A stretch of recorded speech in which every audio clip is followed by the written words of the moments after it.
Hello, Weston Museum. It's James. What did Romans do? Did they play any games? Hello, James. Thank you for your question. Roman fun and games is something that we love to get stuck into at Weston Museum. This video is going to have a look at some types of public Roman entertainment, some children's toys and games, and even show you a couple that you can play yourself. So let's explore. The Romans loved to have fun, and many Roman people enjoyed lots of leisure time. They spent time with friends, feasting and drinking, or relaxing at the bathhouse, which was an important part of Roman life. Have you ever been to see a live play or show? The Romans loved doing this. They went to see lots of different forms of entertainment, watching funny live shows or theatre or music performances, as well as watching chariot races and all sorts of games.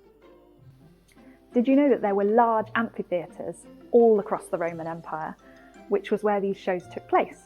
There was one in almost every large town or city, the most impressive being the Colosseum in Rome.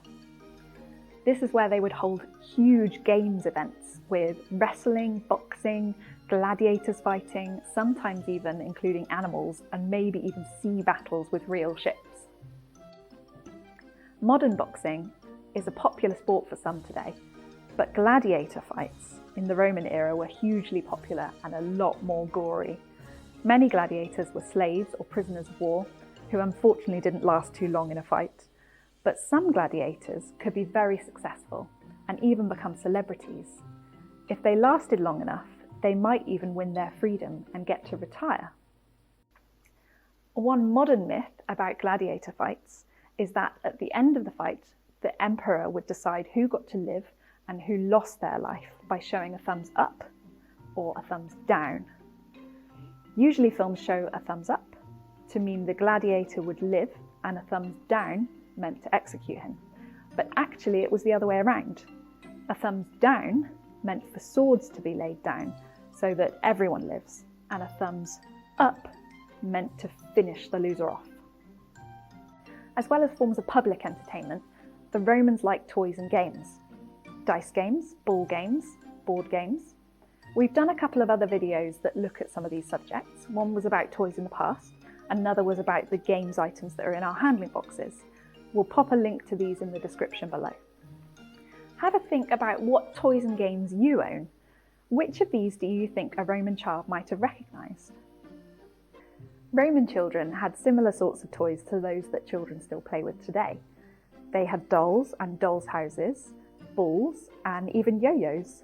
They also had animals made from wood and fabric, like this little wheel-along horse. Do you have any toys like these? Romans also played a wide variety of board games, some of which we would recognise today. Have you ever played chess or backgammon? Romans played versions of these, as well as a board game called Calculi, which was similar to Connect 4.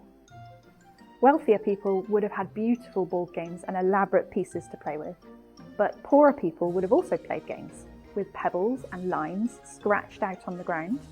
Evidence of scratched out board games, counters and dice are found all over the Roman world. Board games often use dice as part of the game, and dice have been around for thousands of years. They would often have been made from animal bone. The Romans often used the knucklebones of sheep or goats for this, as they were already the right sort of shape. They were sometimes made from other materials too, and could even feature elaborate designs. But knucklebones, also called Tali, were also used by children for a fun and simple game that was similar to the modern game of jacks. Over the centuries, it has gradually changed to include a ball, and the knucklebones have changed to metal jacks or developed into dice. Shall I show you how to play a game of knucklebones? One way it can be played is that the player has 6 knucklebones and they place 5 of them on the ground. Then they have to throw the other one in the air. Whilst one is in the air, they must try to pick up as many of the others off of the floor as they can, all with the same hand. It's a game of speed and mechanical skill, and the player must try to increase the number of knucklebones that they can pick up in one go. It's harder than it looks. Another simple game that Roman children played was Calculi. This is a game that's similar to Connect 4, but with lines of 5 rather than 4.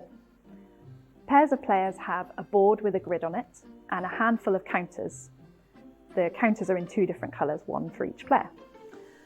A simple way to play this is to take it in turns to place a counter in any empty square of the grid to create a line of 5 counters, either horizontally, vertically or diagonally, or block the other player from creating their own lines. If the board becomes full up, the game is a draw. Maybe you could have a go at making your own Roman-style toy or game. All you need to play Knucklebones is some little objects like dice, cubes, or maybe even Lego pieces. You can make a Calculi board using a chessboard and some counters, or just by drawing a grid on some paper. Have fun and good luck with your gaming. Thank you for sending us your question, James. There are lots of other videos where you can find out about the fun side of history on our YouTube page, including our #AskTheMuseum videos and our Rusty's Time Travelling Adventures videos. You can get all of our latest updates by subscribing, following, or heading to our website. See you soon for another video. Bye!